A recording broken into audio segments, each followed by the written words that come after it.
In PC and mobile, I show you in a few moments how to join Rell Games Discord server.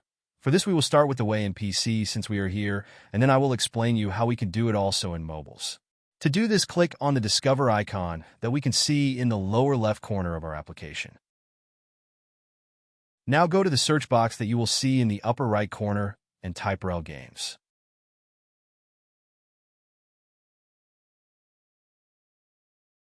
Now click on the server we are looking for, and then click on the Join button at the top of our Discord application.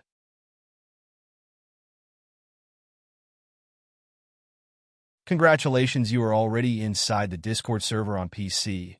On mobiles, it is quite likely that you cannot do this same process, as it does not usually show the option to discover. That's why I'll leave a link to access to this server in the description of this video. Simply access the description and click on it, and thereby automatically access the Discord server without doing anything else.